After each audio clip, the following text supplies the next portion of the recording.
ಎಲ್ರಿಗೂ ನಮಸ್ಕಾರ.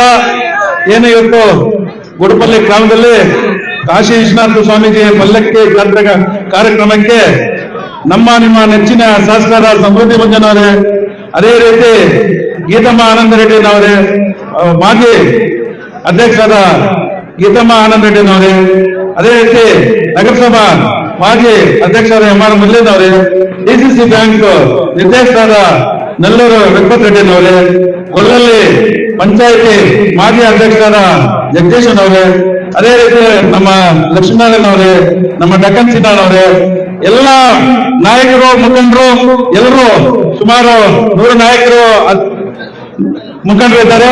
ಹೆಸರುಗಳನ್ನ ಕೈ ಸಾಕಾಗಲ್ಲ. ಅದಕ್ಕೋಸ್ಕರ ಮುಖ್ಯವಾಗಿ ನನ್ನ ರೈತ ಬಾಂಧವರು ಮತ್ತು ಗುರುಪಲ್ ಪಂಚಾಯತಿ ಎಲ್ಲ ಗ್ರಾಮಸ್ಥರು ಮತ್ತು ನಮ್ಮ ಮಾಧ್ಯಮ ಮಿತ್ರರು, ಪೊಲೀಸ್ ಇಲಾಖೆಯವರಿಗೆ ನಮಸ್ಕರಿಸ್ತಾ, ಈ ದಿನ ನೀವು ಈ ಕಾರ್ಯಕ್ರಮಕ್ಕೆ ಇಷ್ಟು ಅದ್ದೂರಿಯಾಗಿ ಹೆಚ್ಚಿನ ಸಂಖ್ಯೆಯಲ್ಲಿ ಬಂದು ನಮ್ಮ ಶಾಸಕರನ್ನ ಸ್ವಾಗತ ಕೊಡೋದಕ್ಕೆ ಎಲ್ಲರಿಗೂ ಅಭಿನಂದನೆಗಳನ್ನ ಹೇಳಬೇಕು ಇಷ್ಟಪಡ್ತೀನಿ. ಯಾಕಂದ್ರೆ ಸುಮಾರು ನಾನು 30 ವರ್ಷದಿಂದ ಇಲ್ಲಿ ನಿಮ್ಮ ಮನೆ ಭಾಗದಾರ ಇದ್ದೀನಿ. 30 ವರ್ಷದಿಂದ ನಾನು ಬಂದು ಮಂಡಿ ಓಪನ್ ಮಾಡಿದಾಗ ಗುಡಿಪಲ್ಲಿಗೆ ಫಸ್ಟ್ ಬಂದಿದ್ದು.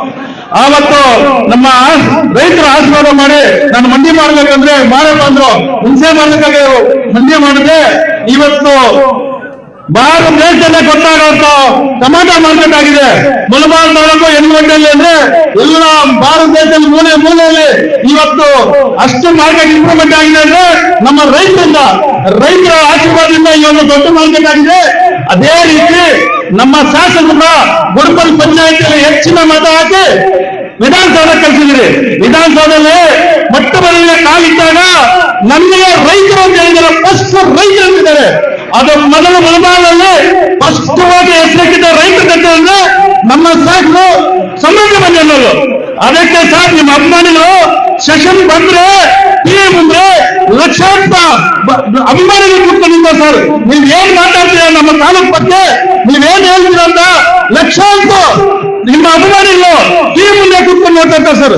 ಅದು ಇವತ್ತು ಆವತ್ತಿನ ದಿನ ಆಲಂಗರ ಸೀನಣ್ಣ ಟೈಗರ್ ಹುಲಿ ಅಂತಾನೆ ಇವತ್ತು ಮುಳಬಾಲ್ ತಾಲೂಕು ಸಿಂಹರು ಯಾರ ವಿಧಾನಸಭೆಗಳು ಆಗೋದಿಗೆ ಕೂಡ ಮಾತಾಡ್ತಾ ಇದ್ದು ಏನೇ ಮಾತಾಡಲ್ಲ ನಿಲ್ಸ್ಕೊಂಡೆ 10 ರೀತಿ ಮಂಚು ಮಾತಾ చెప్తారు.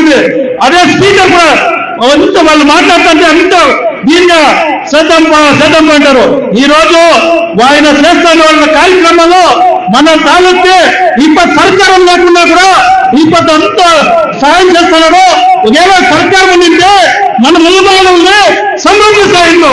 కానీ ఇదే నేను చెప్తాను, మీరందరూ ఆశీర్వాదం ఇచ్చి ఇప్పుడు గెలిపించి విధానసభలో మాట్లాడే చేయినారు. అదే వచ్చే 25లో ఎమ్మెల్యే చేసి గెలిపించి మందే సర్కారం వస్తుంది. సచివుడు అయితే మన ముల్బాలని ఏం కావాలో చేసుకోవచ్చు. అట్లా ఒక సమృద్ధి మందిని మన సిక్కిందని అదృష్టము ఆయన ఇంటికి ఎత్తుకోపాక వచ్చినది. ఇది వచ్చే దేవుడు బాగుంది, దానికి సాయం చేయాలని చెప్పి వచ్చినారు. అదే రీతి ప్రతి సమస్యలు 50 ఏళ్ళు 20 ఏళ్ళు కాదు 50 ఏళ్ళు శక్తుల్ని దర్శనానికి పంపించారు, అర్థం చేసుకొచ్చే పంపిస్తున్నారు. అదే రీతి ఏడాది పంపిస్తున్నారు. ఈ పద్దు మనకింత దేవుడు ఆశీర్వాదం కావాలంటే మన సమృద్ధి మంది ఎమ్మెల్యేలు మన శాసకులతో ఒక మనవి చేసుకున్నాను. ఈ పద్దు కేంద్ర సర్కారంలో కుమారన్న సచివుగా ఉన్నారు. మీరు కుమారానికి తమ్ముడు మాదిరి ఉన్నారు. మీరు ఎమ్మెల్యేగా ఉన్నారు.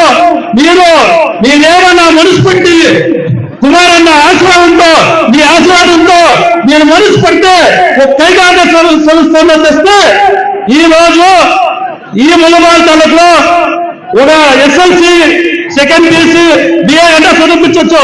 వాళ్ళు చదివించినాడు. అన్నీ చదవాలంటే లక్ష్యం కావాలా. యువకుడికి మీరు కైగారిక స్థాపన చేస్తే సుమారు 10,000 యువకుడికి మీరు భరించినట్లయితుంది. ఈ రోజు చూస్తున్నాము మొబైల్ ఎత్తుకొని మానవ కింద ఆరాయిలో ఉన్నారు. మీరు కైగారిక తెస్తే వాళ్ళని దేవుడితో 10,000 యువకులు కుటుంబాలకు మీరందరూ ఆశీర్వాదం చేసి మంచి ఒకటి లేకుంటే దానిగా ఇప్పుడు అందరూ చేరిన వాళ్ళందరికీ నమస్కరిస్తా. ఈవತ್ತು ఈ 4 మాటలు నమస్కరిస్తున్నా. ఎందుకు నమస్కరిస్తా. జై కర్ణాటక.